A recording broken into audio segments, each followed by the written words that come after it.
Hello and welcome to Crucible of Words for more dedicated legacy action. Today we are trying out some new Spider-Man cards, although they are not Spider-Man cards because due to a licensing issue they have to be not quite Spider-Man on the online clients, but here we are. Now thankfully I don't think many cards from this set are going to make an impact in Legacy. You can see my video about it from a couple of weeks ago if you're interested. But one of them that I think will make waves is Kraza the Swarmer's one, which is Spider-Punk in paper. So this is a card that allows us to have our spells and abilities non-counterable and damage can't be prevented. So this is something we can tutor up to get through the One Ring. So what deck are we putting this in? We're putting it in Food Chain. So I love Food Chain and we're trying out a Gruul build. This build has a lot of ways of popping off. So the aim of the game is to get Food Chain in play. Squee plus Food Chain is infinite mana and it's infinite creatures being cast from a zone that is exiled.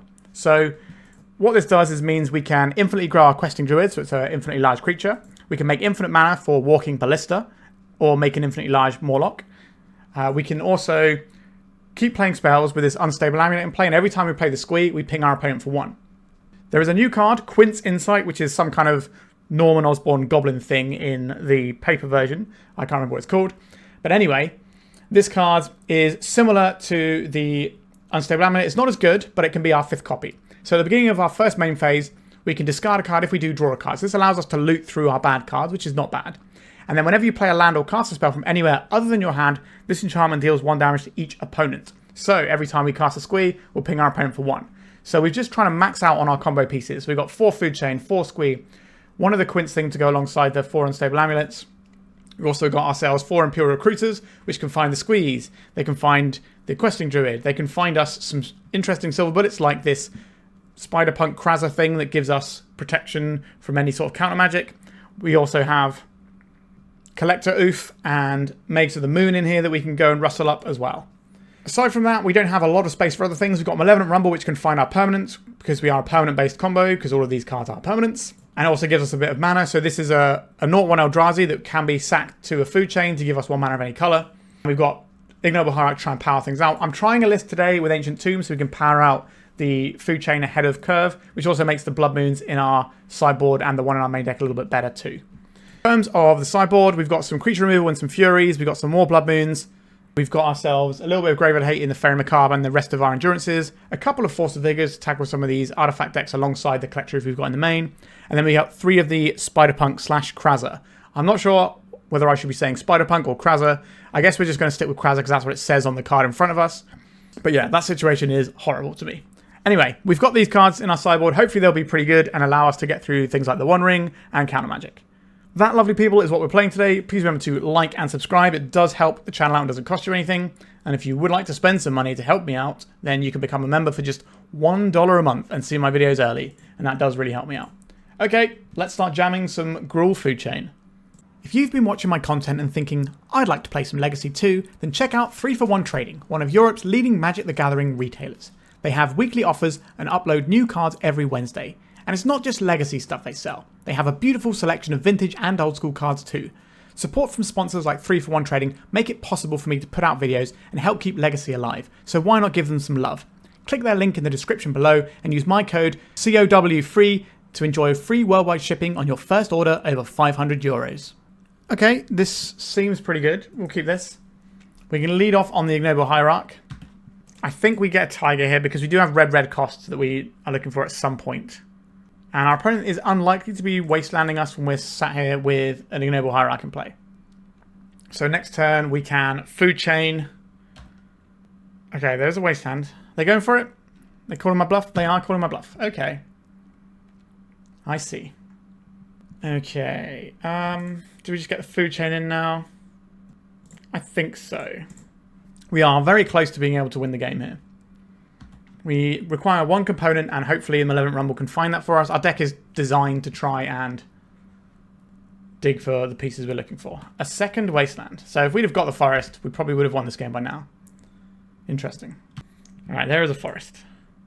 I would like to cast Malevolent Rumble, please. An Imperial Recruiter. This works. This is a kill. So we can exile this for red. We can exile this for red. And we can cast a Squee. And they've already seen the Recruiter, so they know if this goes off, we just get to get all our mana and get the guy. So there's a few clicks involved in this one. I'll just cast this now and show them my win condition, just so that they can scoop if they want to. Like, it's on me to do the clicks, but I'm just showing them we have the Walking Ballista here. We just need to get up to 40 mana. Alright, we got up to 40 mana, then my opponent scooped. Okay. I know nothing about my opponent's deck other than the fact they have Wastelands. That could be a whole bunch of things. I think we should just resubmit.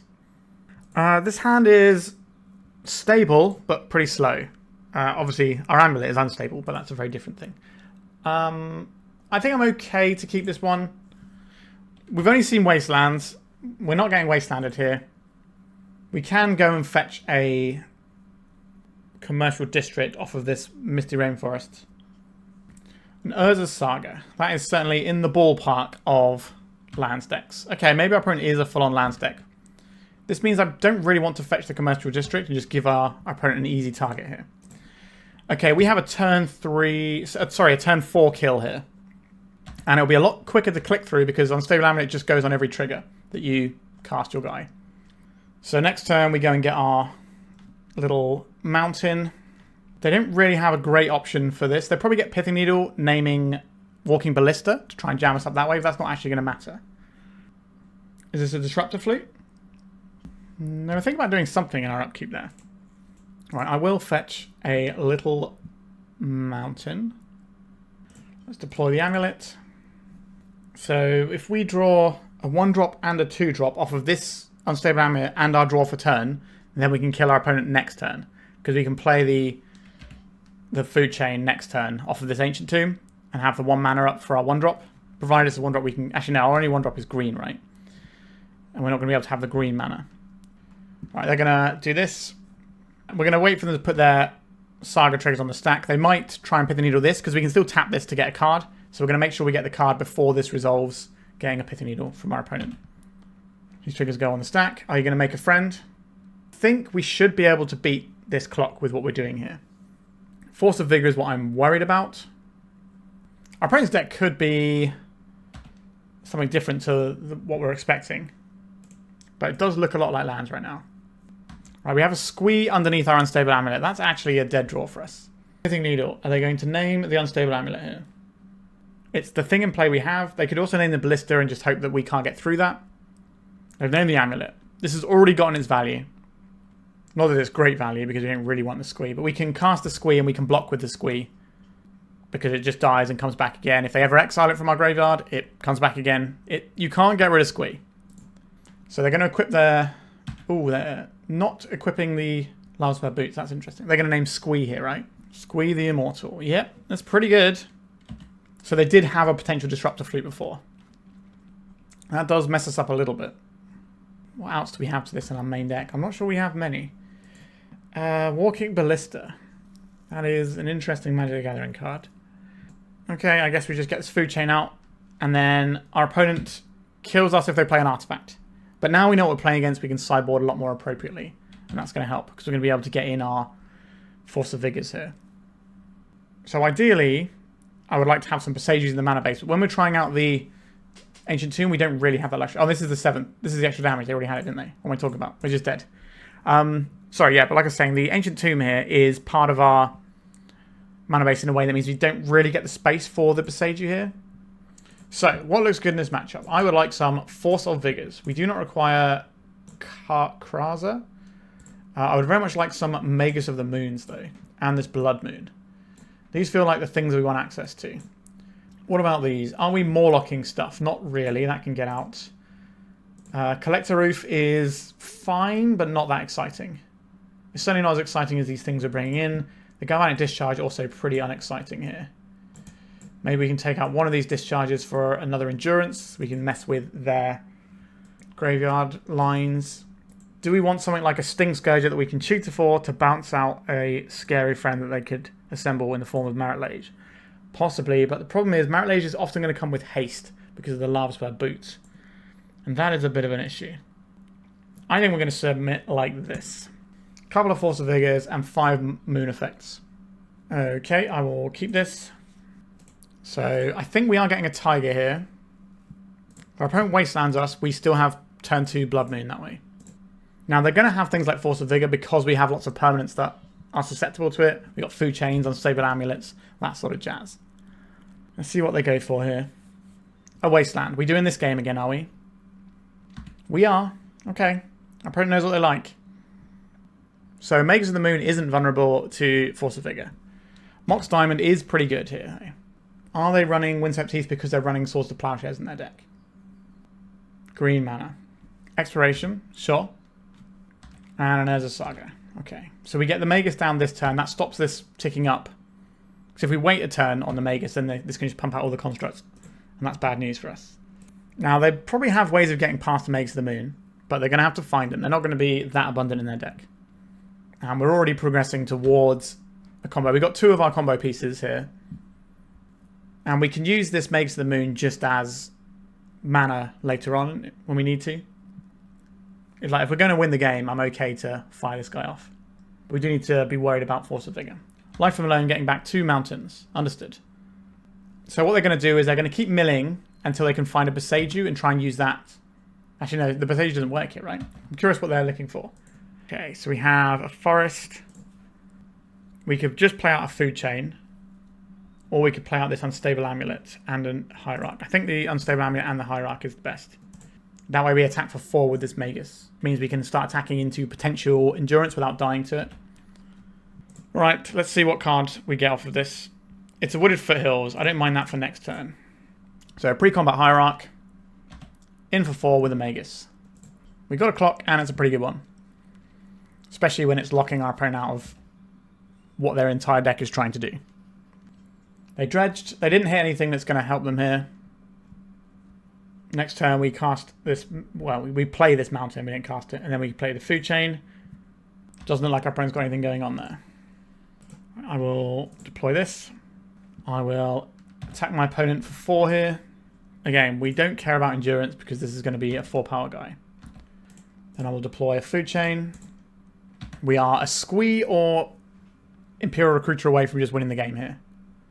Boseiju on this. Sure. Yes, I would like to get a forest out of my deck, please. That works out pretty well for us because we have another one. Now, they can dredge this and try and use it to disrupt the food chain. But what are they doing about the thing that's actually killing them right now? They're milling again. So presumably they're just going to get back the Boseiju. But if we can make our opponents spend their time and resources just doing food chain stuff. Just doing things to stop our food chain. Then that's fine. Looked like our opponent was considering casting something. We have an endurance. That's interesting, isn't it? I would like to go to attack with my Magus of the Moon, please. Play this Ancient Tomb out, and I'm just going to pass here. We've got this endurance. We can add to the board in a minute. See what our opponent is up to. They milled over these things. We don't care about those things. We also know they've got 2 Life from Malomes in hand at this point. There's an Urza Saga. They're playing out the Boseiju. That is a little bit unexpected. Alright, something happening in the second main phase. What is this? A Life from Malome. We know they have 2 Life from Malomes, so they've got another one in hand. So pinching this doesn't matter. We may as well just pinch what they have about to go in their hand. So we get to crack for 5 here. Like, I'm aware that we've also been playing around Endurance when our opponent only has 1 green source. But you never know, right? Malevolent Rumble is pretty darn powerful. Alright, they're just conceding the game. Okay, so we showcased the combo and we showcased the backup plan of like doing a hateful permanent against various decks. On the board, let's go to round 2. Okay, I guess we keep this one. We're on the draw. We do have mana dorks. We probably get a forest this time around unless we're in desperate need to Galvanic Discharge something. Which could happen. That's what Tamio kind of says. Answer me or lose a game. An Urza's Saga. Lava Spur Boots. Are we just into lands again? Now, most Urza Saga decks also run Lava Spur Boots, so I think we're going to get a forest and just set up our mana here. Maybe that's a bit cowardly.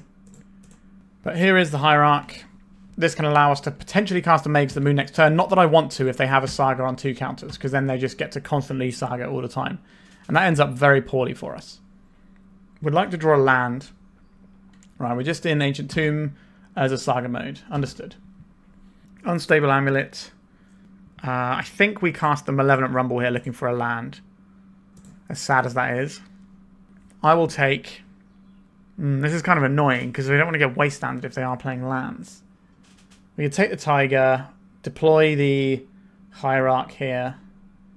I think that's what we have to do. Then once this goes away, we can try and do Mages of the Moon stuff, but we are kind of up against it if they're making a bunch of constructs. Now there might be a way where we can Galvanic Discharge them away, because we can make one of these deal 4 damage and one of these deal 2 damage, or whatever, if that's a thing that we can leverage. Are we better off playing the Quint Insight or the Unstable Amulet? Hard to say, to be honest. I think the Insight gives us additional draws. Like, they're about the same after 1 turn cycle, but if we think we're playing more turn cycles, then this gets better. And we'll see what our opponent does here, because we are looking somewhat under the gun here. Double Ancient Tomb, though. This doesn't feel like lands with 2 Ancient Tombs. It could be still. The Mox Opal also not really what I'm expecting. Okay, so you've got a lot of power here. Do we have to chump block here? I think we do. I think you are going to gain us 5 life, Little Eldrazi Spawn Token. We thank you for your service. So this feels more like an 8-cast shell. So how do we get through this? We can shut them off of mana, but we're losing to what's in play. Not ideal. 1, 2, 3, 4 mana. Tricky stuff here. So we could play an amulet, discharge this guy. That keeps us alive for a little bit longer. This gives us 2 energy. This is Ward 1. Ward 1, okay. I don't like this pause. Makes me feel like our opponent's got Force of Will blue card over there. It is the Force of Will. Okay.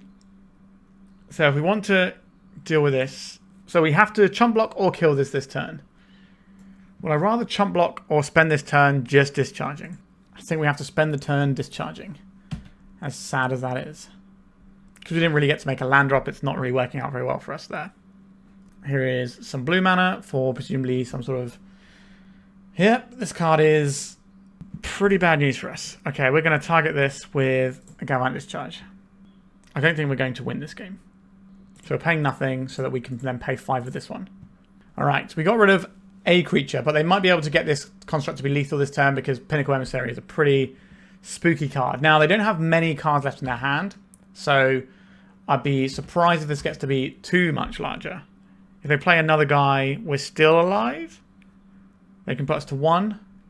Oh no, they equip this, right? And then this is 8, 9, 10, 11, 12, and we're just dead. Yep. Alright, we got busted up pretty hard there. What is the plan for a deck like this? I like having access to Force of Vigor, obviously. I think the Sting Scourger is okay, because they're quite token-based. I think the Fury is pretty cool. The Spider thing might be pretty useful if they're relying on counter spells and we are a combo deck. I don't really want to be doing Mages of the Moon things here. The Mawloc kills an Emery on curve, that's pretty good. So the best cards we have are probably the Force of Vigors. Collector Ouphe is good. I guess we can board out these Endurance. Yes, they have Emery, but I'd rather fight the Emery with things like Fury. Would I rather have a Fury or another Kraza? That is a little bit of a tricky one. Having our spells resolve is pretty good. Maybe you'll take a Fury and the second one of these by trimming on the Recruiter. I will try this.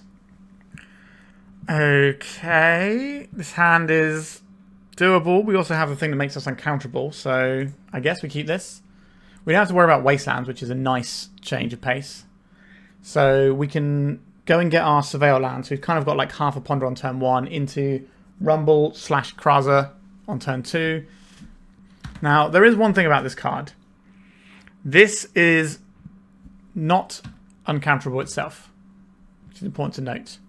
Spells and abilities can't be countered, only works once it's in play, so they can just counter it, which is why I suspect this card might not be good enough for Legacy in the long run. Okay, we've got an Urza's Ball and an Ancient Tombs. That's not an Urza's Saga, that's good. A Lotus Petal, we're getting pretty close to Metalcraft for something like a Mox. Okay. Our opponent is 1 away from just playing a Kappa. Instead, they have a Thoughtcast. Okay, that's fine. That is a Mox, so this is going to be turned on. There's another Ball. So our opponent's hand kind of didn't do anything, because that's what happens with this deck sometimes. You just have a bunch of redraws, and you have to kind of hope. I'd like to see what we have in our hand. They've seen the Food Chain. That's probably not a great surprise to them. Right, then the mana burn off. That's good news for us. Let's go and get ourselves a commercial district. An Ignoble Hierarch. Yeah, I think I'll keep that one. Helps us with a critical massive mana turn. So our opponent could be holding up the Metallic Rebuke here. So we could play the Kraza. We know that goes straight into the Rebuke. Is this actually a card that we care about? We're going to have to play around counter magic at some point though. Alright, I think we play the Kraza this turn. Kraza. So this is probably a Metallic Rebuke. But it's a new card. Our opponent has opportunities to make mistakes around it. Alright, we're getting a Force shot. So this did its job. It was a Hymn to Turak. Which means that our next wave of things are way more likely to resolve. And we don't really care about this card. It's just to help us get the cards we do care about. So hopefully next turn we can Rumble and Hierarch. Emery is a little bit scary because this turns all of their baubles into potential Howling Mines. Obviously only one a turn, but it still means they've got access to loads of redraws. Now we did board in a Fury, and Squee is the best card in the world to pitch to Fury. Okay. I'm going to play this land out. I think I'm going to fetch first. Just get a land out of our deck so our Rumble's more likely to hit good stuff. Can I get Taiga? Because we know it doesn't matter about our opponent messing with our lands. And let's Rumble first. Okay. This is a win. Next turn, I think. So we play this Hierarch out. So next turn we have 3 mana for Food Chain. We have 2 mana for Unstable Amulet. Then we sack both of these guys. That gives us 3 mana to play Squee, and then we ping our opponent dead. So we do have a win next turn. If our opponent has nothing to say about it. They've only got 2 cards in hand. They've got the ability to redraw. They might just go for some like Pinnacle Emissary stuff next turn instead, depending on what their mana situation looks like. Right, our little guy resolved. So I imagine if we cast Food Chain, our opponent will counterspell the Food Chain, which isn't actually the pinch point in our hand because we have only 1 amulet and 2 Food Chains, but our opponent doesn't know that. They're getting back a Lotus Petal, so they might be casting something. Lotus Petal. 1, 2, 3, 4, 5, 6. This could be the Kappa Cannoneer turn. Alright, it's a Thought Cast. They just wanted to make it cheaper. Alright, they're going for a redraw. Okay, we're getting a turn here. What are we doing with a turn? Okay. Let's go for... I think now I want to go for the Amulet. In case we find a land that ends up being better for us. Force of Negation, pitching Sink into Stupor. Okay. I think I'm going to attempt to play another Amulet. Is this going to be a Metallic Rebuke? It is. Okay. Not ideal for us. We do still have infinite mana, and we have a reasonable amount of things that we can draw that are payoffs for the infinite mana. Our opponent is getting back a redraw with a bauble from the Emery. Okay, they know we have a Food Chain in hand. I wonder if they crack the other bauble as well. They are making it harder for them to have Metalcraft for this Mox Opal. So if they don't crack this bauble, it might mean they have another Metallic Rebuke. So last time there was an option for us to play Food Chain and the Unstable Amulet, but it cost us the Eldrazi Spawn to do so. So I think it was better to just try and force through 2 amulets instead of burn a control piece on each half of our combo. Now it might not pay out for us, but our deck is very much dedicated to doing the thing. We have a lot of payoffs in our deck. 1 card in our opponent's hand. Presumably we're going to see some amount of bauble crackage here. No. Okay, so Metallic Rebuke is in our opponent's hand. Or they're hoping to draw it.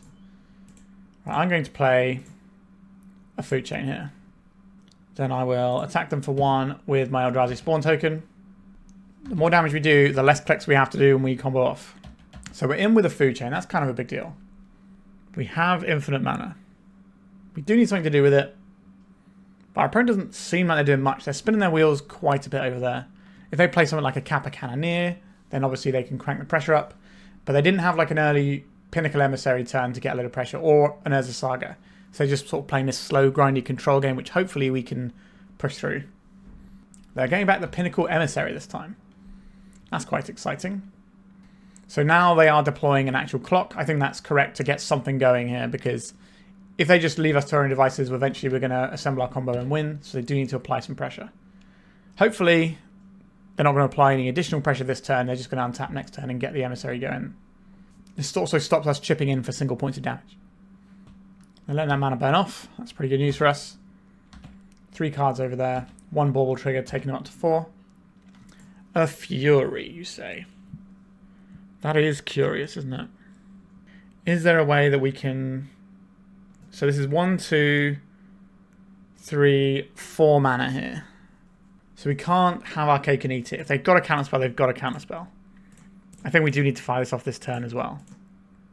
If that's the case, we may as well cast a Squee first anyway.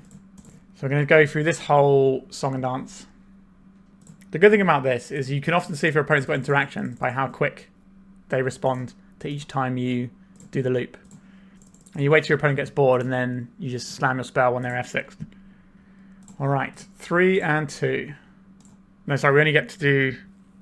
Do we kill the... Well, we have to kill the Emery, don't we? And then we put 2 on the Emissary. Then when we attack, we are good here, right? So goodbye to the Emery. Then when we attack with this, if they block, it trades. Yeah, okay. And then we have a 4/4 double striker on attacks right now against our opponent's deck that is very poor at removing creatures in play. Now, this doesn't have trample, but the drones they make can only block creatures with flying. So they're not going to be able to block this unless they put something real in front of it. We're stumbling our way through this one. Memory Guardian. That can block a Fury, but the Fury will chop it down because the Fury is going to be 4 on attacks. A second Memory Guardian would be annoying. Okay, another Emery. It's not a surprise they had that. They had a bunch of cards in hand. Alright, the Bauble is going to see one of our food chains. I don't think there's any good attacks available to our opponent here. Ancient Tomb, not really the one we're after. Am I attacking with the Squee to see if they make a mistake here? I think so. No, we don't. We just attack with the Fury, right? Because we need it to be 4 power. Yep, just going through it in my head. Here we go. So this attacks for 4. And the Exalted is pretty significant here. Yep, so the Emery Guardian goes under the bus. Now they can rebuy this every turn with the Emery, but that means they're not rebuying something else. So we play out this Ancient Tomb so that we're not pinched on mana on a later turn. I think our opponent is relatively likely to get over the hump here. So if they have a way of bouncing it, because we have a second one, we're not going to get blown out by an Otawara stopping our food chain loop.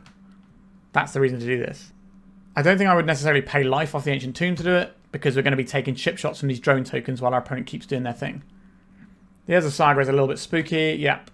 But they're not drawing extra cards, they're just making 1 drone a turn. Sure, here is your Memory Guardian. And then the drone hits for 1, then next turn they hit for 2, then next turn they hit for 3. So it's going to build up like a Bitter Blossom. For you old fans out there. They can attack with a Pinnacle Emissary. We can block with the Squee and just preserve our life total, but that does basically cut us off with 3 lands. But if we don't block, then we can attack with both of these, and then we can force damage through, potentially. I don't think I will force through damage through, because that means we trade the Fury and it doesn't work out well for us. But I think I will take this block. Mana isn't really the problem that we're facing right now. We just need to get enough cards that do stuff here.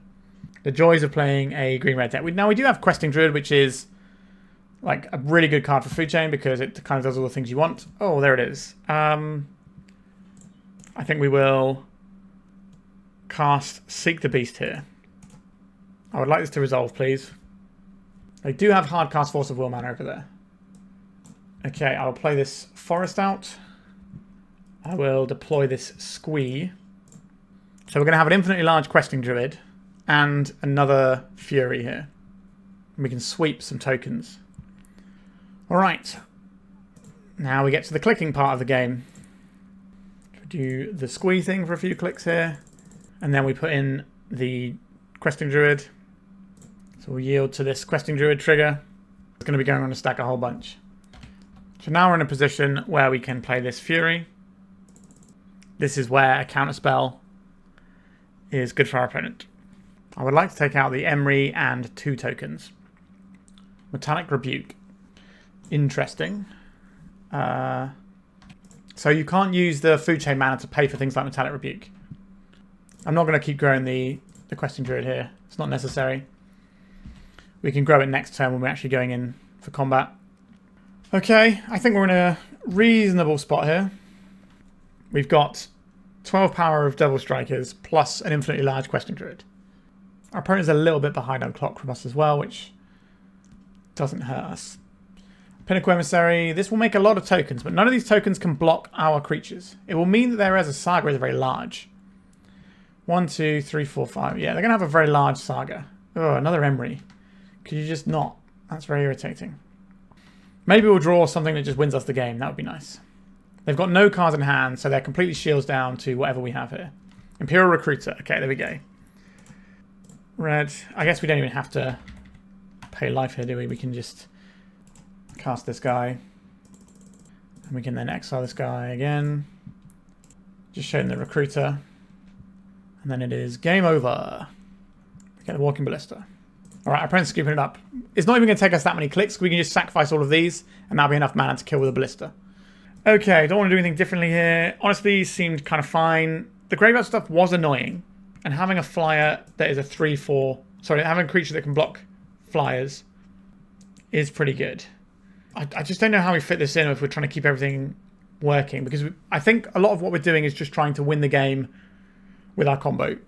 I would like these endurances, I'd like these Krazas, but I don't think we can board out the way that we actually win the game. Because we're not going to beat them in a fair plan. And pulling more towards a fair plan isn't going to work. We need to do an unfair plan of combo killing them or shutting them down with like Collector Ouphe style cards. Or like Clutch Force of Vigors. Oh, I seem to have one too many cards in my deck here. Whoops. Alright, let's take that out. This one seems fine. It does have a bunch of pieces that we require. I'll keep this on. So this one can just win the game. It's going to be a touch slow. Our opponent hasn't begun with an Urza Saga. They do have the Pinnacle Emissary start, which is pretty fast. Alright, we got a Lotus Petal. We just F6 this turn. How many bad things are going to happen to us this turn? Another Bauble, sure. Just call it there. That's fine. You don't need any more things. Okay, an Emery. That probably means they're done here. And they're cracking the Bauble. Sure. Our first turn is a lot less exciting. We are just going to go and get Surveil Land. But we Surveil Land into Malevolent Rumble. This gives us a body that we can then put into a food chain later on. So it ramps us whilst also trying to find a combo piece that could possibly help us go faster. Well, if we find the Squee, like we can obviously use the Recruiter to find the Squee, but just getting things in play and ramping is what we need to do here. Now getting back a Mox Opal, I think. Yeah, okay. So this allows them to play the Emissary that is warped. There it is. They have a follow-up? No. So we just take 2 this turn, plus 1 from the fetch. The clock is obviously mounting, and it's going to get a little bit gross as things go on. But hopefully we can race. It depends how much interaction they have. If they're not playing stuff out, it's probably going to be interaction. Ancient Tomb, that is some mana ramp, isn't it? And we will need that. So this is the turn where we can make them use a Force of Will. I think the play here is just shove a food chain. Next turn we can Malevolent Rumble and food chain. So if the food chain resolves, it just means that we can just win the game next turn. We can just Imperial Recruiter, go and get Squee, make a load of mana, Imperial Recruiter, go and get the Walking Ballista. If not, then we're going to be a turn or 2 slower, which should hopefully still be okay for us. But they can play the Memory Guardian next turn and just put more power in play, and that's pretty spooky. There's going to be a close one. Alright, it just stuck. That is interesting. Forecast, okay. Please don't bring back that Memory Guardian. Obviously, we don't know what's in our opponent's hand. They probably have some sort of interaction. It's interesting they would let the food chain resolve, though. Here comes the Memory Guardian. It's a 1 mana play that's going to give them 4 power. So we take 3, 4, 5 this turn. And we take 5, 6, 7, 8, 9 next turn. So if they turn... Okay, no, they have lethal next turn. So we don't have any option other than going for it next turn. Understood. Maybe we can draw that spider guy and force something out of our opponent's hand. A Hierarch. Okay, we definitely want this. What are we doing? We can Malevolent Rumble here. Is that where we need to be pointing our things? Let's play this out. This is just mana. For 1 mana, it gives us 2 mana for creatures. Let's get this Rumble in. I think we maybe should have played the Rumble first. But we can go this, into this, into this, into this, and win the game. So we're just trying to bait some stuff out of our opponent where we can. Metallic Rebuke. I will say no to that. Let's get this Questing Druid in. It's going to go under the bus immediately anyway. But if they have a counterspell here, we're just dead. We could have just played out the Recruiter here instead. That would have also been pretty much the exact same play, because we're not winning if we pass the turn here. Disruptor Flute. Okay, this can't name Food Chain. They can name Squee, and that's really annoying. This doesn't work the way they want it to, because this is already coming in. Our opponent's asking if there's an obvious card to name there. I think Squee is a fine name. They said they watched the channel, so I'll just go through here. Squee is a fine name.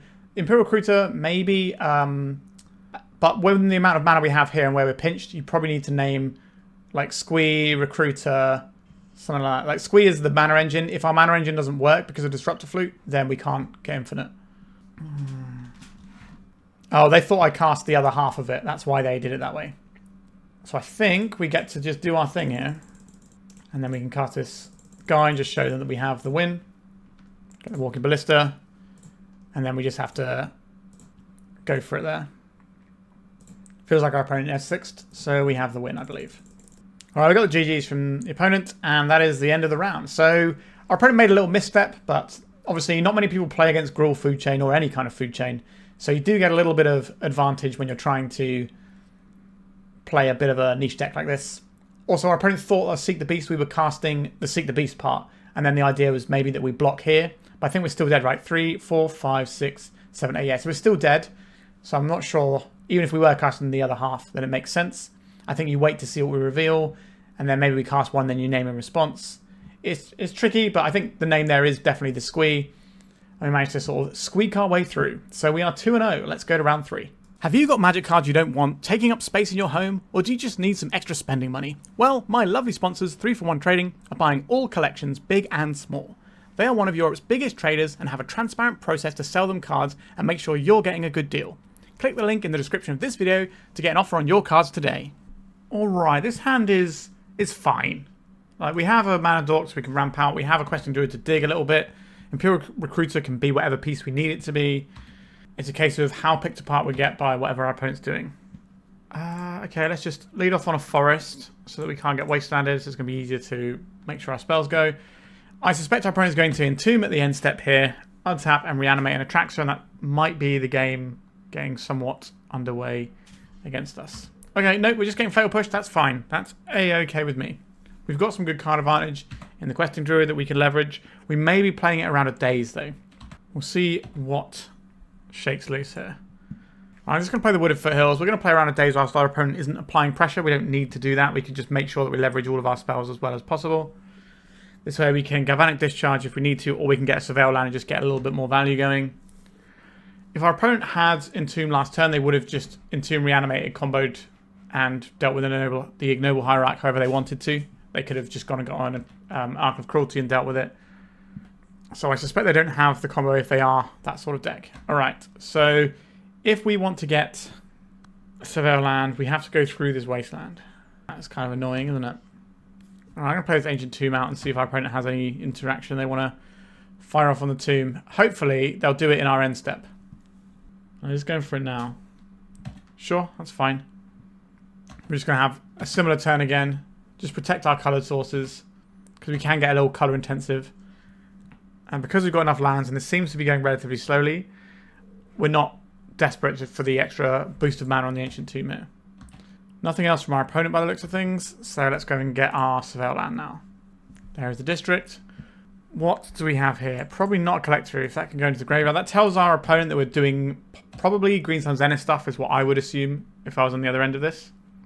That's very much not what we're actually doing, though. I'm going to play out this Taiga with the intention of doing a Seek the Beast around a daze in our opponent's end step. I'm getting the feeling that they're more towards like a blue-black tempo style deck rather than a Reanimator list. But we obviously don't know yet, so we just have to wait and see how this pans out. A Ponder from our opponent. That doesn't give us any more information because every blue deck has them. Okay, so they didn't do anything with the Ponder, but they didn't play a land.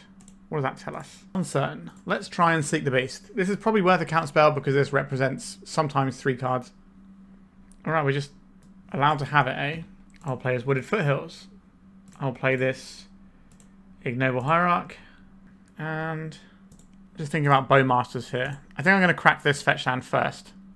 So there's not weird timings where Bowmaster messes us up. I think we just get another Taiga here, it's fine. Because this way we can use the Galvanic Discharge to put a counter on this to make it so Bowmasters can't kill it. If that's what they play next turn. I don't know why they would counter this when they didn't counter the Seek the Beast side. Another Fatal Push. And Entombs. They are doing this sort of nonsense. I see. It kind of explains why they've not been doing anything, because obviously they might just have some clunky pieces that don't necessarily work. So we're just going to get a Reanimate going on here. Yep. And we're going to lose a land and probably Ignoble Hierarch here. So we have a shot at trying to kill this, but it's not pretty. Tamiya, that is an interesting problem card for us to have to also grapple with here. So we could try and be mana efficient and try and discharge here, which might also get rid of some of our opponent's interaction. And this way we can use the Malevolent Rumble as our thing that we're sacrificing to the Archon of Cruelty. This gives us one more turn of draw steps to try and assemble our combo and get through what our opponent's presenting. This is the first opportunity our opponent has to really leverage a daze. We're just trying to weed out some interactions so we can maybe try and stick some combo pieces, because we're pretty close to being able to do something. We do need to find the food chain here. We'll say no to this. We do get our trigger still. I think step one probably has to be Malevolent Rumble here. We don't really have a great tutor target. Food chain, Mawloc, Unstable Amulet. Well, food chain does do some of the work for us here, doesn't it? So are we 1 mana shy from killing our opponent? This is only good for 1 mana, which isn't good enough to make this go. Okay, I think we go Unstable Amulet here. This way we might be able to find another Galvanic Discharge so we can attack with the Questing Druid and threaten to beat the Archon of Cruelty in combat. Force of Will. Okay. 1, 2, 3, 4, 5, 6. So we need to draw a land next turn to get through this one, because we're going to discard this land and we're going to lose this Eldrazi Spawn. But we are 1 land away from having an infinitely large Questing Druid. We got some triggers we have to get through. Alright, so they're getting a clue here. We're losing the Spawn and the Mountain. Goodbye Spawn, goodbye Mountain. We just need to find a land and hope our opponent has nothing. If that's the case, then we're okay here, because we can just food chain, cast Recruiter, and then away we go. It's a big ask for our opponent to have nothing here. We can also crack this clue and flip the Tamiyo, but then they're sort of tapping out. Okay, Murktide Regent. This means we can't just attack for lethal with this Questing Druid. We're going to need to get a little creative here. Okay, we found a land. Let's see if we can resolve this food chain first. That's probably our step 1 here, isn't it? It didn't resolve anyway. Not unexpected. So, we are going to be boarding in some graveyard hate here. So we have a 1-off Faerie Macabre, which we can tutor for with our little Imperial Recruiters. We've got ourselves some... where are they? Endurance. Get over here. And I think that's about where we want to be. There's an argument for having the Kraza and the Sting Scourger as well. I don't think we want Magus of the Moon effects, because our opponent's pretty good at playing on basics here. So we can take that out. Collector Ouphe, no good. That can go as well. That's freed up a little bit of space. We probably need to keep Galvanic Discharge because it can deal with Tamiyo. It can hit Planeswalk as well, so even a flip Tamiyo, we can put some hurt on it. Use for this Mawloc here. It's pretty good at taking out little bits and pieces. Is that really what this game is going to end up being about? It's also just like a fine way to sink a bunch of mana and cantrip because of the Ravenous ability. If we get into that sort of situation, we can maybe trim on something like an Imperial Recruiter here, possibly a Squee. So it's a little less reliable, but the Endurances are going to do a lot more work in this matchup. Like the B plan of playing fair is feasible here. We don't have any red mana, but honestly, I think this is fine. The Malevolent Rumble can find us wherever we need. We can just start doing Ignoble Hierarch things. This can allow us to get ahead of the curve so we can play around days very easily. We can Malevolent Rumble next turn. We have an Endurance if something spooky happens. Okay, just a Tamiyo. So we could try and block this Tamiyo. Or we could just go for a Galvanic Discharge here. Alright, we cleaned that up quite nicely. If we go for Malevolent Rumble here, I think that's still correct. If they do like try and send the next turn, we have Endurance that we can pitch cast. I'm going to take this Wooded Foothills, I think. So we have the mana to pay around a daze because of the Eldrazi Spawn token. So we can Endurance around daze to stop full send of the combo. We could also just cast a Reanimate on the Tamiyo, and that's also pretty good. An Orcish Bowmasters, you say? I'm curious. I think we're just going to lose our Ignoble Hierarch, right? That makes the most sense here. It's one of the reasons why I wanted to get the Wooded Foothills. We don't have a way of saving this. We just kind of have to suck it up here. Let's go and get a Mountain. And I'm interested in playing this Ignoble Hierarch. I don't really want to try and use Endurance as a removal spell for just some little guy. I'd much rather save this to stop the scary things that actually beat us. We can take some damage from this. We don't draw extra cards really. So this is just like a raise the alarm that got to take something out on the way in, which is, you know, still reasonable. We could have attacked for potentially one there, but then if it trades with if they put both in front of it, we take out one guy, and that doesn't feel great because I'd quite like to just have more mana in the bank. It allows us to play around things like Daze, which is something that we're stopping our opponent from being able to leverage right now. They're playing the Surveil land first in case they flip into a big boy and they can just go. They lift on top. Yep, we can take 2 here. They don't have mana up to put something like a Kaito in, so we don't have to consider that. Although I don't think we're putting our guys under the bus even if they had the mana for a Kaito. A Fatal Push. Sure. Let's seek the beast. Okay, it's going to be hard to leverage all of these cards, isn't it? I think I want the Recruiter here. This can get us a green creature, which gives us something to pitch to the Endurance. We can just keep getting more and more card advantage options. We could get the Mawloc and just try and take out one of their guys and just have board supremacy. But I think we're just going to get the Questing Druid and just wish for more wishes. So this can trade with one of the bodies, or it can stay in play as a piece of mana under a food chain. Now we have infinite mana under a food chain. A Barrow Goyf, sure. Infinite doesn't care about how much life our opponent has. I think we... Oh, they're not even attacking. That's really weird. I think they should have attacked there. Squee the Immortal. Okay, I think we're seeking the beast. Because we need to hit a land drop, really. We did hit a land drop, and it's an Ancient Tomb.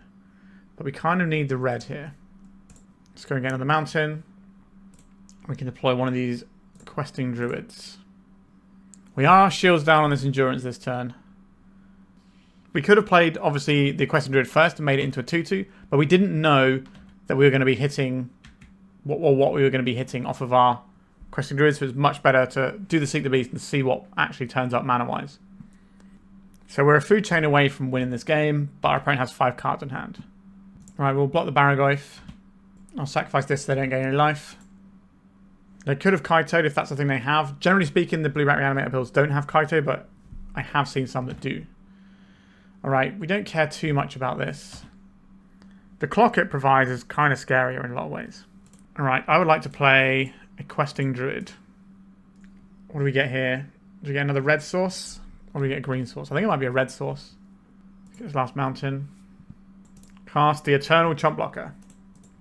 The way our opponent can get this out of our clutches is to put it into play via their Doughty Voidwalker after it dies.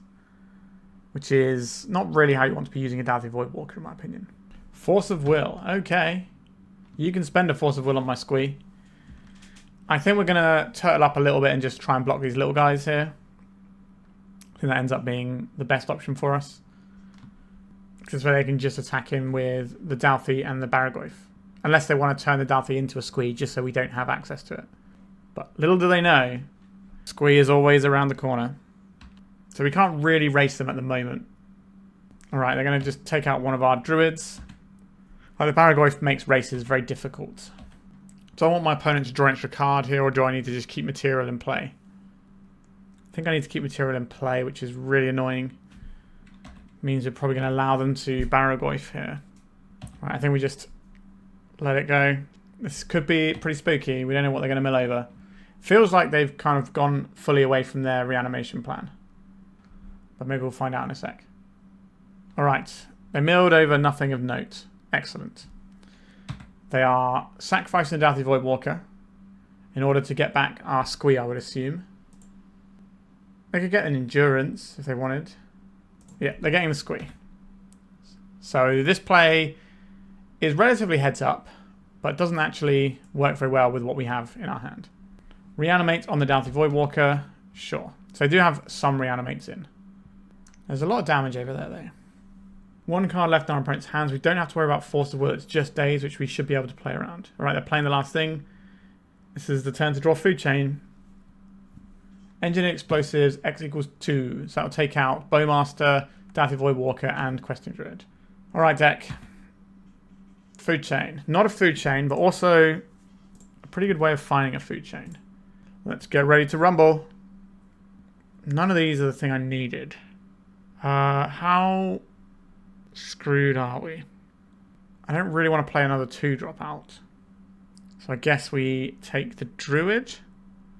If we do this now, we probably aren't going to do the food chain. So we need to wait a turn on this. Does that mean we play out the Squee here and just have more blockability going on? I guess if they kill our Squee and put it under the Voidwalker, and they have 2 Squees, and that becomes more annoying. How much damage are we soaking up? We soak this up. 3, 4, 5, 6, 7. That's fine. How bad is it if they have an answer for this Squee, though? Alright, I think we're just going to put some guys under the bus and pass it over. What else is in our exile? Nothing particularly exciting. They could Malevolent Rumble. That's not the worst for them. But I don't think that's where you're sacrificing your Dathi Voidwalker. Did you draw a Thoughtseize? You did draw a Thoughtseize. Oh, that's horrible for us, isn't it? As top decks go, that's among the best. That's very frustrating. Okay, so we have a Mawloc and an Endurance here. So they take the Walking Ballista, and then that's gone forever. So we have to win using the Amulet or the enchantment that I can't remember the name of. Quint something or other. Quintoris, I don't know. Some elephant guy. Yeah, there goes Walking Ballista. That's gone underneath the Dathi Voidwalker. We can't shuffle it back in with an Endurance here. How many types are in my graveyard? We have instant, sorcery, land, creature. 1, 2, 3, 4. How many in our opponents? We have got creature, land, instant, sorcery. So we both have 4. So I can't change the size of this. Interesting. How much mana do we need next turn? So we assume this is going to get eaten in a second anyway. I'm okay putting this under the bus. Because if they pop the engineered explosives, it doesn't really matter that much. We're in trouble here, team.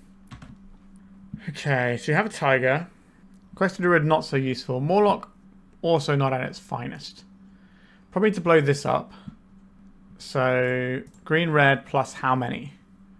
2, and it fights it and lives. We're left with a 4/4. If we put 3 into it, 1, 2, 3, then we're not really using the rest of our mana. If we just do 2 more, we kill it, we're left with a big guy. We do need to just beat this Barragoyf, I think. Do I want to draw a card here? Not really. Let's fight this. I don't really want to play out a 2-drop into this onboard explosives. So we have a creature that's going to require a little bit of respect. If they pop the engineered explosives, our Mawloc dies anyway, so we don't care about the fact that this makes the Barragoyf bigger. And we can just get into infinite Squee gaming. Just keep playing this, keep blocking with it, and hope the rest of our creatures can hold the fort. Okay, they pop the engineered explosives. That's fine. We're expecting that to happen. We at least take one of their pieces out. The spawn can happily jump under the bus here. The Imperial Recruiter is worth 4 mana underneath a food chain. This is only ever worth 1 mana. I think I probably trade off given the opportunity, because we can just keep playing Squee. And that can check the Barragoyf. Their life total is going to go up and up and up and up. But if we go off infinitely, it doesn't matter how high their life total is. So we can keep putting the Squee underneath the bus here.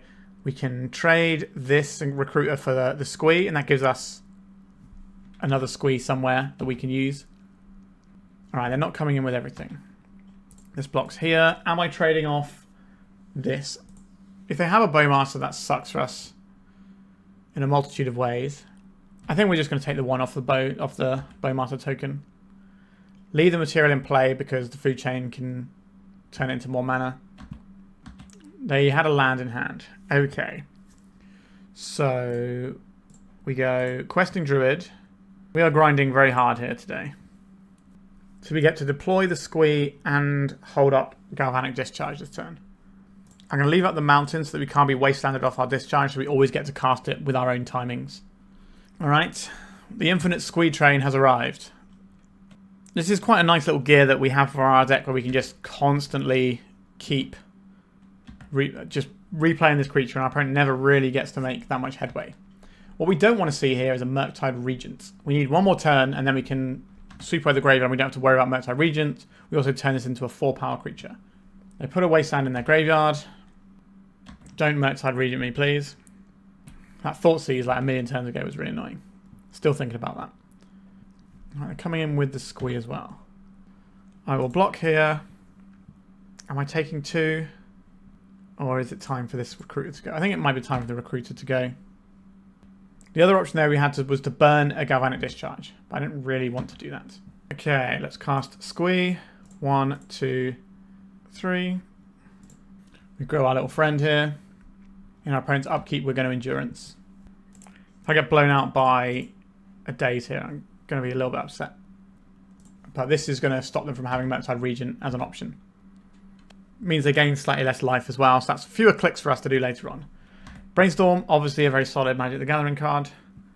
We can also do the Imperial Recruiter trick where we just recruit it for more recruiters and just give ourselves more material. This is what I've been saving a Galvanic Discharge for. This is a much better target for us to hit. Coming in with the Barragoyf to gain some life? No. Okay, I would like to... We only have to spend 2 energy, so we get to bank an energy, which can be useful later on. So we can deploy this Recruiter. Our Questing Druid is starting to get large as well. We might be able to grind our way through this one. So which of these do I like the look of most? It's probably just the Questing Druid. Just keep getting more cards. We don't have to do it now. We can do it in our opponent's turn. It'll also give us a secondary infinitely large creature. I think if they have a Thoughtseize here, they should just hold it for Brainstorm. They're going to reanimate a Dauthi Voidwalker. I'm going to seek the Beast in response. I don't want these cards. If we cast anything in a second, I don't want it going into the void. Questing Druid, Food Chain, Ignoble Hierarch. Okay, so we have infinitely large creatures, which is not an unpleasant thing. What is in the void, though? Nothing really that important. Okay. Ancient Tomb is a little sketchy to cast. Our opponent has 1 card in hand. Let's cast the Food Chain. Okay, let's cast this Questing Druid. And then we can exile this for red mana. We can cast this for red mana. And we're going to have some infinitely large creatures. Now, we don't have time to make them infinitely large. But we do need to make them big enough that our opponent has to block them. Cast this Ignoble Hierarch while I'm here. So our opponent is on 29 life. So we're going to have to click through a bit here. We might end up timing out in this game, which is something that doesn't really happen in paper when you assemble this. There's no way our opponent can interrupt this. Like, if they exile it on the stack to the Voidwalker, then we can cast it from exile anyway. We need our creatures to be larger. We need 29 power creatures. Possibly more because of the Barragoyf, but we can worry about that in a bit. Are we attacking this turn is the next question. We can attack and force the trade with the Barragoyf, but they could also just chump block. So in order to force that, we need to make our creature 29 power. So by making our creature big enough, we can attack with other creatures and force the chump blocks. Although, do we need to do that right now? Because if we attack with Questing Druid, Endurance, and stuff, they just put 1 guy in front of the Questing Druid. And that's not really enough for us, is it? So I think we actually have to hold back this turn. Which means I can probably just be okay with them being this size for now, and then next turn we can make them large enough to rumble in combat. Dauthi Voidwalker can get a Galvanic Discharge. That's okay. They can get the Malevolent Rumble. I think they're just going to bash once here. And then we need to draw something to get through here. Galvanic Discharge does it. Obviously we can draw one of our many combo pieces. Or a Malevolent Rebel to find a combo piece. Sure, just a guy. They're hellbent over there. A Food Chain. Not the one we needed. So we make our 2 guys infinitely large, and then they just kill us with a Dauthi Voidwalker, and we can't do anything about it. That is unfortunate. Yeah, we couldn't find the piece we needed, and we're just going to scoop it up there because I'm not going to insult my opponent's intelligence. They have the win there. That was an unfortunate. Best deck in the format is obviously the best deck in the format. I think we are pretty unlucky to find 1 Unstable Amulet in... How many cards have we left in our deck? So in 40 cards we found an Unstable Amulet. And we've got 4 more hits that do the same thing. That's quite unlikely. Okay, let's go to round number 4.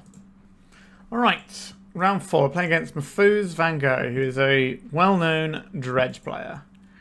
What does our hand do against Dredge? Not a lot. What does our deck do against Dredge? Also not a lot. So we got some issues here.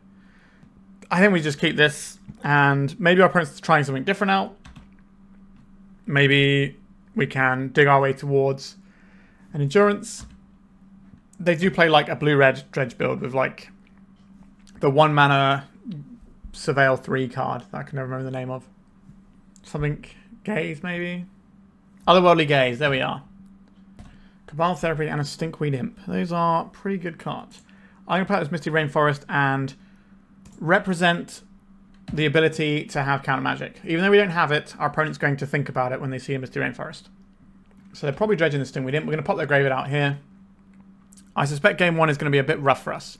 But game 2 and 3, when we have a bunch of graveyard hate, should be good. Our opponent doesn't have backup plans against graveyard hate, really. They have to just get rid of the graveyard hate and then go through. Bridge from below, that's something we can remove using the Walking Ballista. A Narc Amoeba. So this allows them to Dread Return. No, sorry, not Dread Return, Cabal Therapy. They're targeting us with this Cabal Therapy. They don't have a second one, thankfully. They named Brainstorm, so we tricked them with our Misty Rainforest. So Walking Ballista is probably going to be a part of our game here. If we play that next turn, we can then have that ready to pop their bridge from below. Galvanic Discharge. Okay. Might as well get Taiga here. So we have two options. We can either dig for one of our Endurances, or we can play the known thing that is going to do something right now. I think we play the known thing that's going to do something. And maybe we try and wipe the graveyard next turn. Okay, nothing coming in from that. They can Cabal Therapy and take out... What do they take here? Probably the Questing Druid, because it can dig us to something if we do have an answer. So we're just going to get bashed for 2 first, and then they can Cabal Therapy us in the second main phase. Alright, we're just getting some Faces Looting action.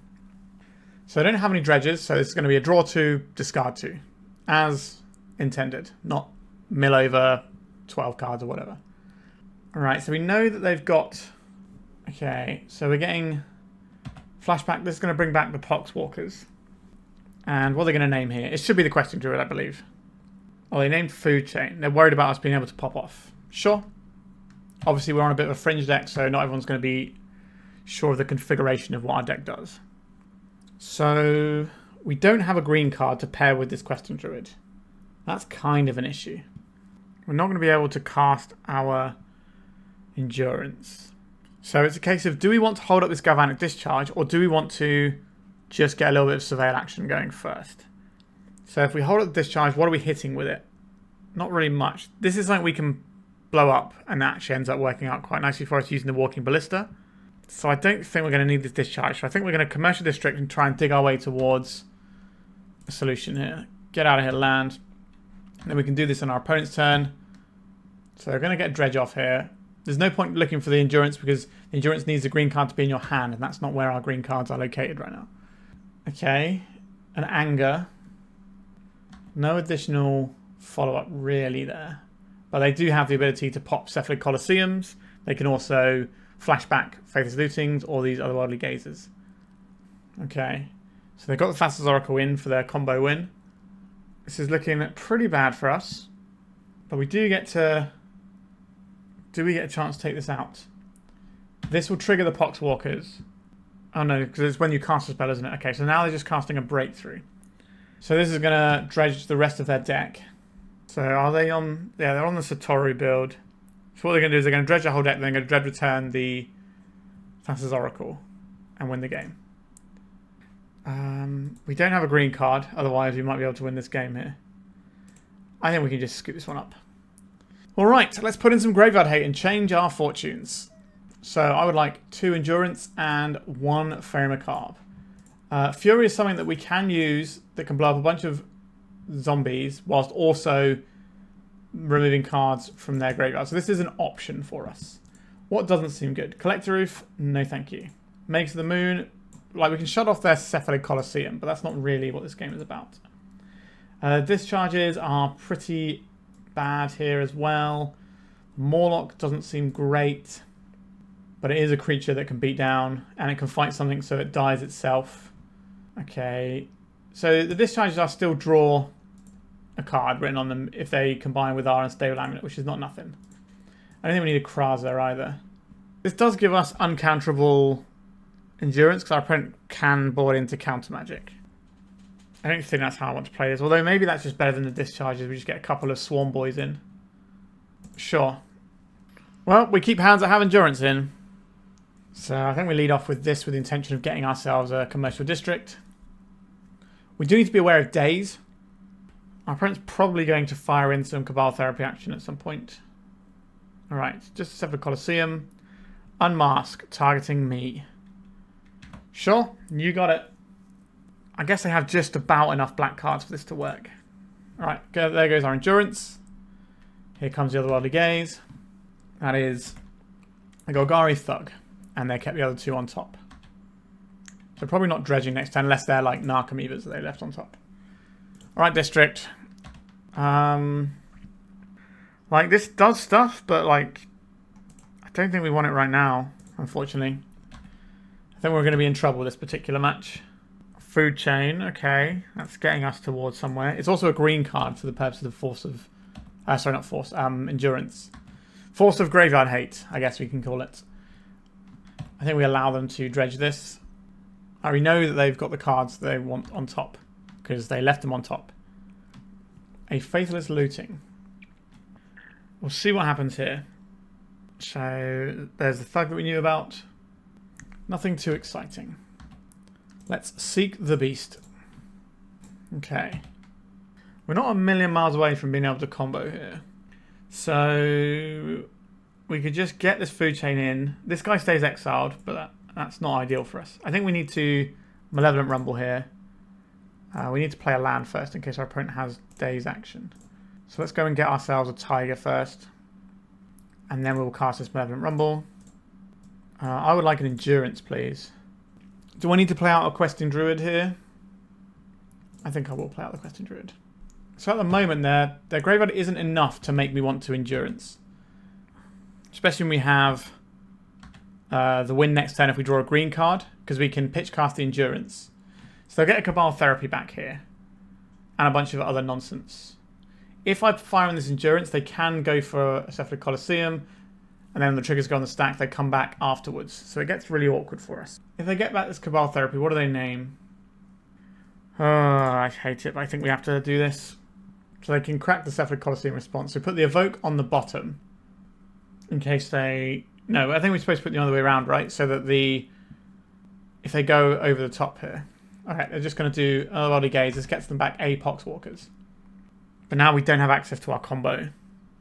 But we weren't going to have access to our combo because our opponent has a Cabal Therapy. So I think it's best to at least set our opponent back and set some stuff up for ourselves.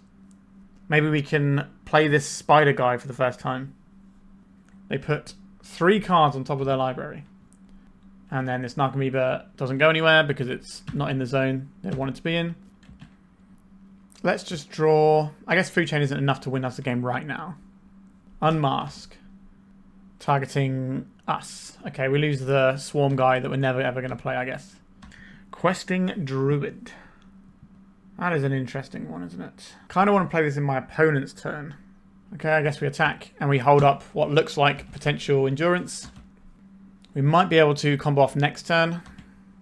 Our opponent's got 1 card in hand. It's an Otherworldly Gaze. So they're not going to be able to pop the Cephalid Colosseum this turn. A lot of hits though. So they're going to flash back this Otherworldly Gaze right away. And then they're probably going to fire in an attack with the Poxwalkers and then flash back the Cabal Therapy. Or they can do it this order is also fine. Okay, Otherworldly Gaze. What are you going to find? Because we need like lots of mana to do Food Chain, I think it's right to hold this for our opponents then, especially when they were pretty low resource in their graveyard as well. Alright, so they build over Underground Sea. Alright, so they're doing this. Who are they targeting? Us.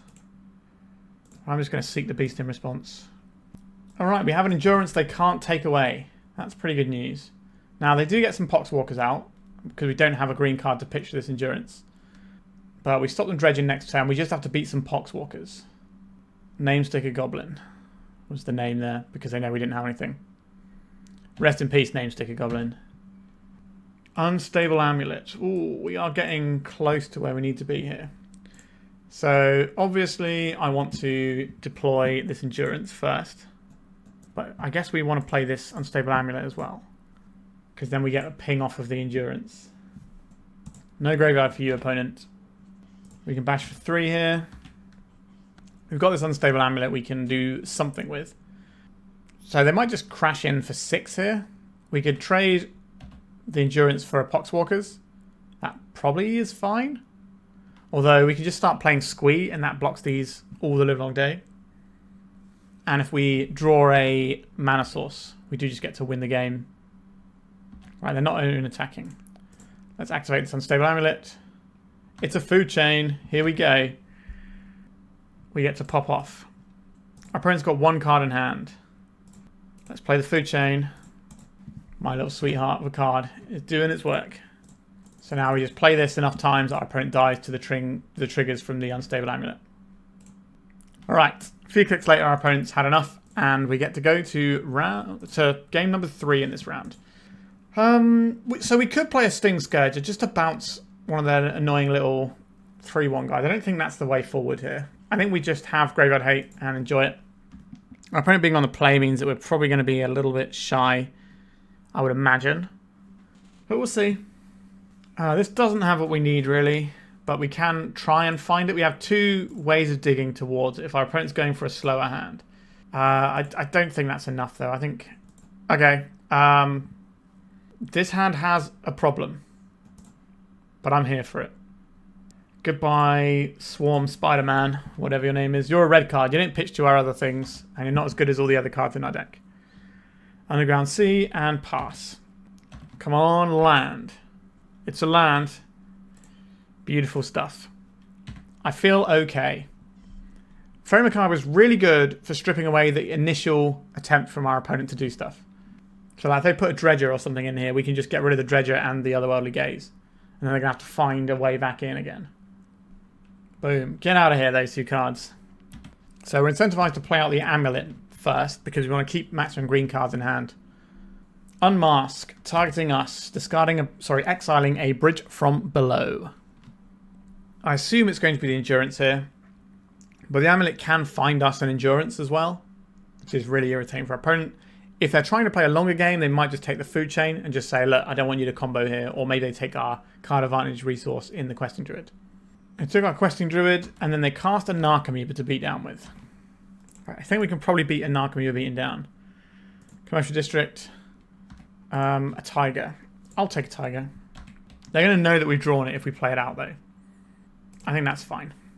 Let's get the Amulet in. I don't know if they got Daze. We didn't see Daze in the last game. I don't need to pop this. This is a mystery to us, but it's also a mystery to our opponent. If we activate this and it's not an Endurance, then our opponent's going to know that it's not an Endurance. But this is a Schrodinger's Endurance right now. Cabal Therapy targeting me. I think they're going to name Endurance, and then they might also take our food chain. This is one of the reasons I wanted to preserve our life total, because if we're just going to get beat down by little guys for a bit, it's going to take some work. Lion's Eye Diamond. Okay, that's a pretty messed up Magic the Gathering card. We're just going to take 1? Sure, I'll take 1. Are you going to Cabal Therapy and take our food chain now? I think they have to, because we can just kill them next turn. Well, actually, no, we can't quite kill them next turn. We're a little bit shy of that, but we're pretty close. Goodbye, all the cards in our hand. Let's see what we have here. Another Amulet. Wishing for more wishes, eh? If we don't play out this Endurance... So if we don't play out this Unstable Amulet, our opponent's going to know something's up. But I think that's okay. I am fearful of what could happen. And I feel like I'm just safe with an Endurance. Alright. I'm going to just cast this Endurance that we've drawn. Better lucky than good. So our opponent's plan was to dredge the Golgari Grave Troll and then spin with the Cephalid Colosseum. Now, it was obvious we drew something good because we didn't play out this Unstable Amulet and we could have got another card deeper. That's certainly annoying for our opponent. I like this card a lot. I think we go Seek the Beast first because we have a limited window to deploy these cards off the Seek the Beast. Squee can stay where it is.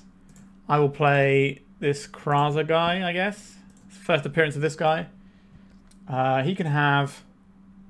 what do you want? You can have haste. Why not?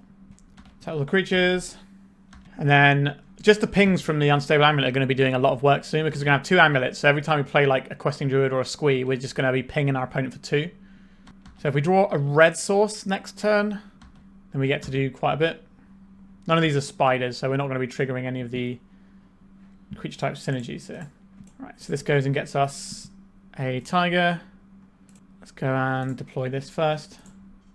And we can deploy the Squee and be mana efficient, I think. This gives us lethal next turn. Have we done enough? Have we secured the positive record within the league? Alright, we got the game and the match. Graveyard Hate was good, but just our ability to grind and find more cards was pretty good here too.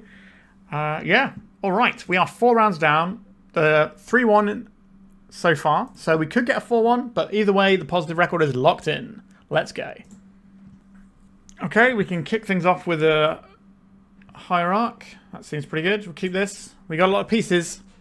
Cloud Post. So this could be blue Cloud Post. A lot of people have been playing that. It does mean that we can just play happily on a non-basic here though, which I do want to do because we have red costs that we're looking for. So let's go play the friend. Next turn we probably do Malevolent Rumble because that ramps us whilst also digging for the thing we need. And then we're not a million miles away from where we need to be. We need 2 pieces, but we do have a lot of dig here. Like all 3 of these cards in our hand will find us more cards. Play a Nexus. So they have 3 mana here. So because its command is a thing we have to be aware of. So if I play this one out, we can go green and 1. We can Malevolent Rumble first. I will take an Imperial Recruiter, please. Which is a spooky thing to see your opponent making. I'm going to also play this Unstable Amulet. And we're going to keep this under wraps what this is. It should be noted that the text of Unstable Amulet is a little bit different to some other effects like this, because this just exiles a card, and you get to play it as long as it's exiled, until you exile another card with this card. So even if they blow up the Unstable Amulet, you still get to keep it. Impulse. So we are on the blue version, as I thought we might be. It seems to be quite popular online at the moment. I think Phil released a video with it the other day as well, so that's obviously going to put a few more people testing out in the old Legacy Leagues. But we are... we are a food chain away from comboing, but we do have to get through potential counter magic that our opponent can have. A Khan. I would like to activate my Unstable Amulet in response, please. We found a forest. So what are they going to do with this? What scary, horrible thing are they going to...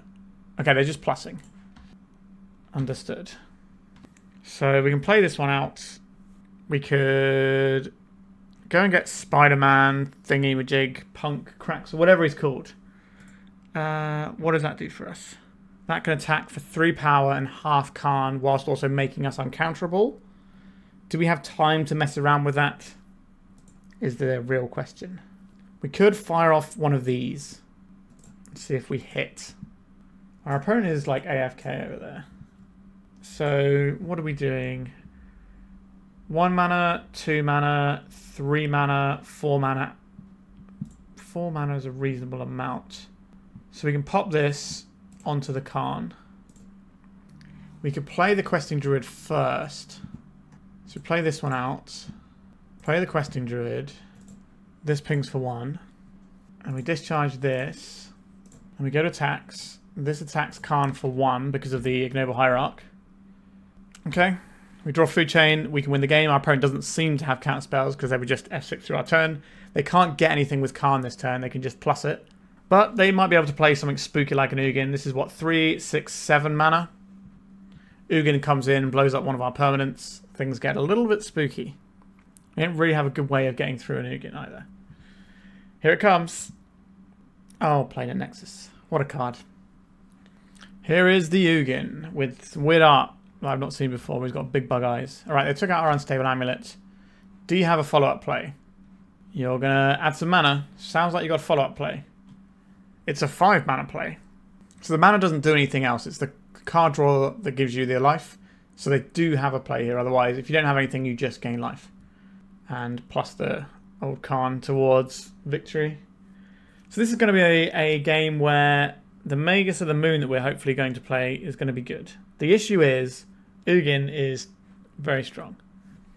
Eldrazi Confluence. Well, this is a bit of a banger. So they're going to kill my whole board and be left with some Planeswalkers. That seems... I'll be honest, that seems unfair. This doesn't seem very nice for us. I don't think we're winning. Let's go to the sideboard here. Okay, Cloudpost. I would like to have access to Blood Moon and Magus of the Moon and this other Magus of the Moon. The Kraza is interesting. This can sort of go in the secondary tier. So let's take out the things that aren't good. So Collector Ouphe isn't actually that good against these decks. They do run the One Ring sometimes, quite often, but the problem is this only impacts the One Ring. So it's not always as good as you might think it would be. Galvanic Discharge seems pretty poor here. The Fury does more to deal with their guys. This isn't really an endurance matchup either. So we could have this. Could be our 60. Haste guys to pressure Planeswalkers. Seem good. Mawloc, probably not where we want to be. Would I rather have a Collector Ouphe to shut off the One Ring in case that happens? Or a Fury which can take out a Karn a bit more easily? I think I'd rather have the Fury here. Fury also jumps you in mana if you have a food chain in play. Alright, it's time for this guy to actually be sideboarded in and see if this guy is any good. I suspect he's not actually very good, but here we are. Right, I think he seems very okay.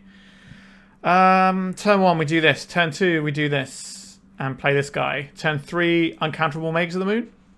Sure, I guess that's probably as good as we're getting here. Let's find out what's on top. This can go in the graveyard. That's just like drawing it.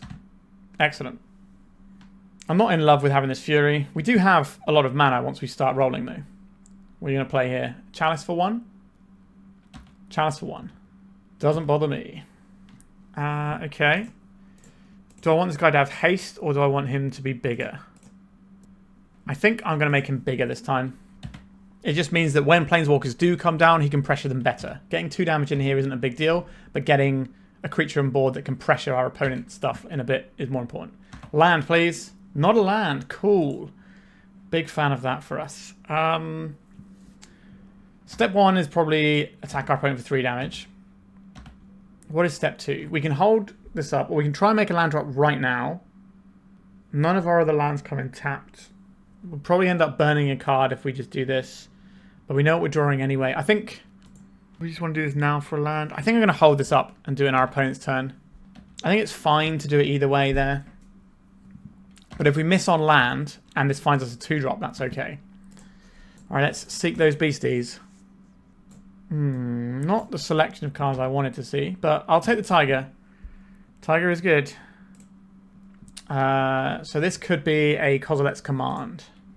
Let's see if our opponent has any stuff they want to deal with this. Alright, let's go for a Magus, please. We're just going to keep casting Maguses until our opponent dies. That's the plan. So they're going to float a bunch of mana, and then they're going to Kozilek's Command this. Or they're going to use that Eldrazi spell that we just saw and kill our entire board. There it is. Yeah, the colorless sweeper, pretty good. If you're wondering about the Karn last time, they blinked their Karn, which is why they got to activate it for the Lattice in the previous game. Oh, that's a pretty sweet looking token, though. The One Ring. Okay. Just saying it's bad. It's not good for us, that's for sure. They didn't get in with a Scion. Cowardly. Okay. We could rumble into Magus, or we could just play the Magus. What does rumbling do? It gives us a little bit more dig, I suppose.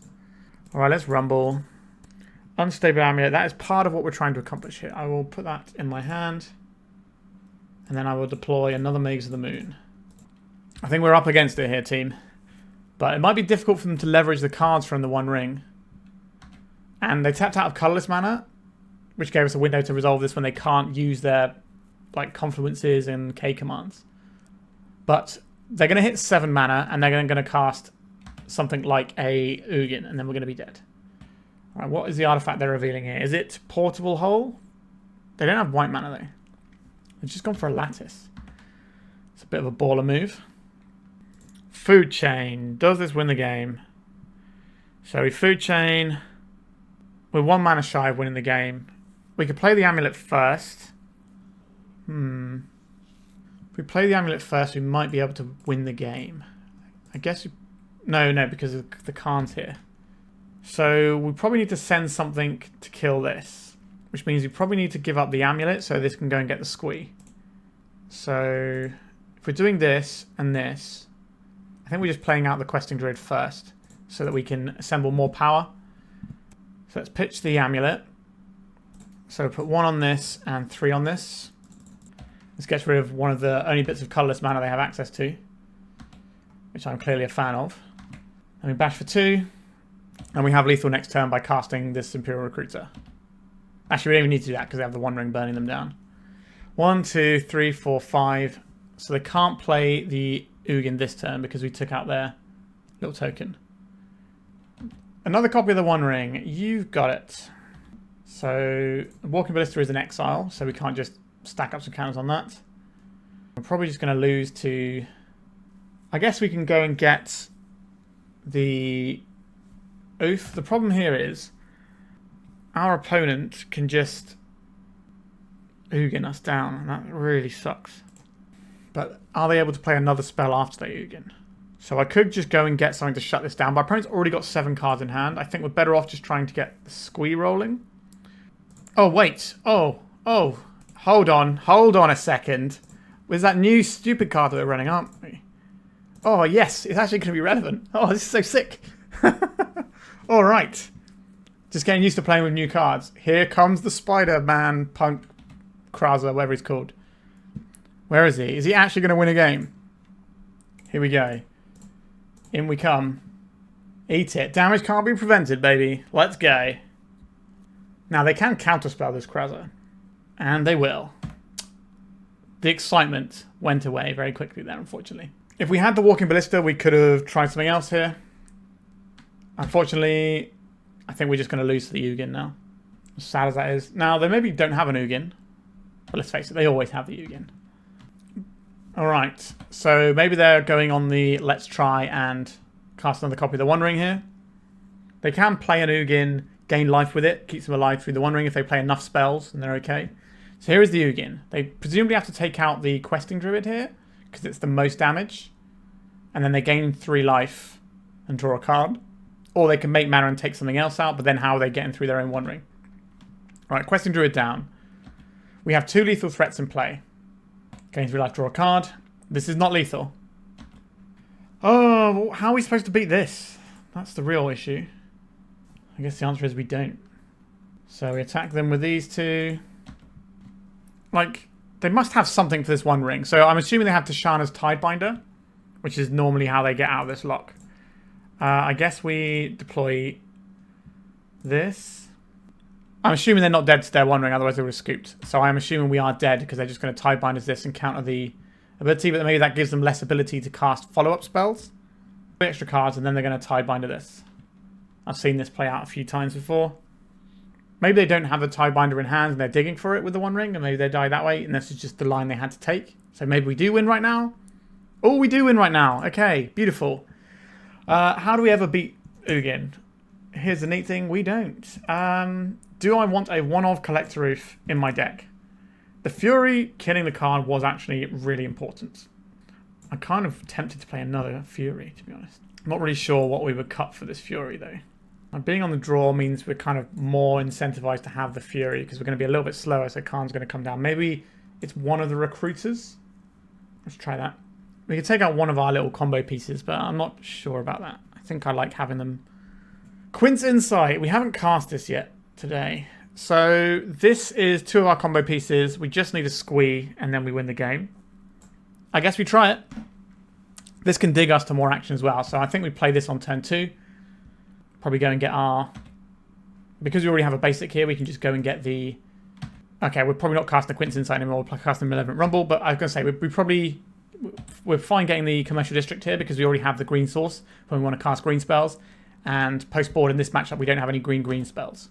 All right, let's go and find ourselves a Surveil land. We don't need another land. A Blood Moon. I do enjoy the Blood Moon right there. Okay, let's go and get this Malevolent Rumble on the go. Let's dig our way into Ignoble Hierarch, Food Chain, Kraza. I think we'll take the guy that makes our spells uncounterable. If we draw an Ancient Tomb, we can Blood Moon uncounterably, or at least force a counterspell out on the Kraza, and they have to have 2 counterspells. Soporific Springs, not an Ancient Tomb. Right, I guess we play this land out. We have 4 mana here. How in trouble are we? Right, I would like to do Spider things. Here comes the Spider-Man. I think we just want to give him a counter. And then that probably means we're playing out the Insight here. This just gives us more ability to dig and get through things. I can't remember what the paper version of this card is called. Something to do with like the Goblin, Shadow Goblin, Shadow of the Goblin, something like that. It's like a Norman Osborn Green Goblin Mask moment, I think. Not really sure how that necessarily pans into the design on this one, but that's not what we're here to do. We're here to play the Elephant card today. They are Kozilek's commanding my poor little friend. And they're also doing some scrying action. This might mean they're going to counterspell the Quint's Insight. So this is one of the reasons I don't like the Kraza guy. He's counterable himself. And he also, you just kill him and then counter the spell you want. We've seen that play pattern with Allosaurus Shepherd. Allosaurus Shepherd at least also gives you a big win condition. But then Kraza does allow you to push through a One Ring. Yes, tap out. Okay, that's a little spooky. Is this just going to go and get Lattice? Our opponent does seem to really like doing Lattice things. There it is. They have 1 blue mana up. We might just be stone cold dead here. I would like to discard a card here. Get out of here, Squee. Oh, hello, Squee. So we have some options here. We can just Blood Moon. 1, 2, 3, 4. And they can't cast a Lattice next turn. And it shuts down a lot of what their deck's doing. I think that's probably where we need to be. Like, we die to any counterspell our opponent has. So we just have to suck it up and just say, is this Blood Moon good enough? It is not good enough. So now our opponent just Lattice locks us and we are donezo. So if you're unfamiliar with how this combo works, this makes everything an artifact. This says artifacts don't have activated abilities. This also makes everything colorless, so we can't even Fury our way out of this one because we don't have any red spells. So that is the end of the game, the match, and the league. Alright, so we finished with a 3-2, which is pretty respectable for a bit of a spicy one like this. And one of the rounds we lost was to the blue-black Reanimator deck, and we didn't find one of our 4 payoff cards in 40 cards of our deck. So I feel a little bit unfortunate on that one. And that last round, our opponent just had it all really, and we couldn't really do quite enough to get through it. But yeah, I thought this was a really respectable showing for the deck. The new cards, this was kind of relevant. Now, it did end up not being the thing that just immediately won us the game, but we did win that game anyway. But being able to push through the One Ring was a relevant thing that this would have allowed us to do. This just being another copy of Unstable Amulet for all intents and purposes makes enough sense. Having the ability to loot is also pretty good. And we didn't really get to have a grindy game where that happened because, hello, Legacy in 2025 is not the grindiest of formats. But our deck is pretty good at the grind. Like, I love playing Rug Food Chain because you have so much grindability. Like, this Questing Druid card is pretty good. We've seen this in Delver builds before. But this card is at its very best in Food Chain because you exile stuff that you don't mind being in exile. It is an infinitely sized creature when you're going off. It can be mana, it can be cards, it can do it all. So this is definitely the deck that takes the most from Questing Druid.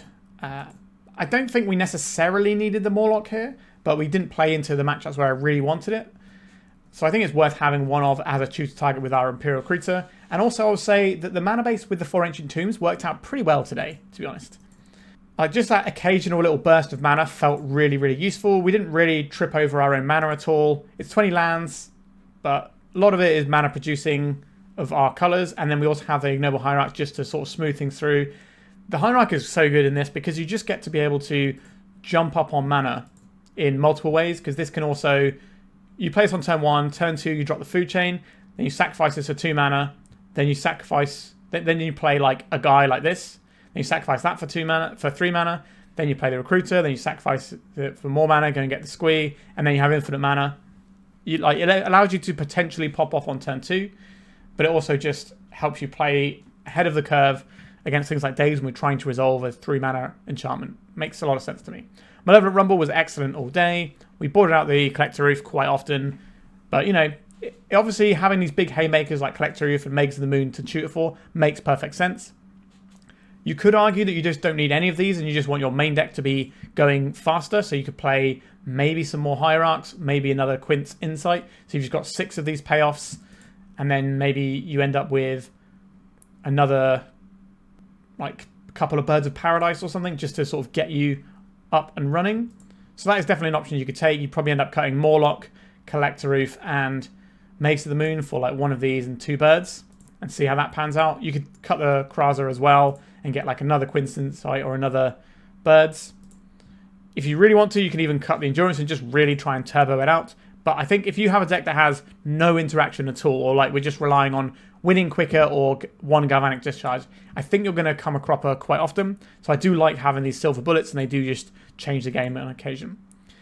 Sideboard, I was pretty happy with the things we had there. We did actually find a matchup where I wanted to board these in, and it was very much okay. I don't think this is going to be like a big deal in the format, but sometimes being able to tutor for this and push through a One Ring is relevant. Maybe it's more of a sideboard card. Obviously, that's kind of how we're running it anyway. And I haven't really looked to see if there's any worthwhile spiders that we can be doing stuff with. I don't think Legacy is a format where you get to play Giant Solifuge, which was an absolute banger back in the day. Anyway, this is some Food Chain. I hope you enjoyed it. I played some new cards and they looked okay. So what more can you ask for? Please remember to like and subscribe. And if you want to support me financially, I really appreciate that. I've got a Patreon as well as having a YouTube membership tiers where you can see my videos early and sponsor me as much as you like, really. So please do that if you're able. It does help me keep the lights on. All right, thank you so much and goodbye. If you'd like to support me in the channel, please check out my Patreon. It has a free guide to budget turbo depths as well as 3 tiers of support. A low cost one that enters you into my monthly raffle for a free donation deck on the channel, a mid-tier subscription that gives you access to my detailed turbo depths guide that is updated every month as well as regular articles, and lastly the higher tier gives you all of the above as well as a monthly donation deck for my channel. If you're interested in supporting the channel this way, please check out the link in the description.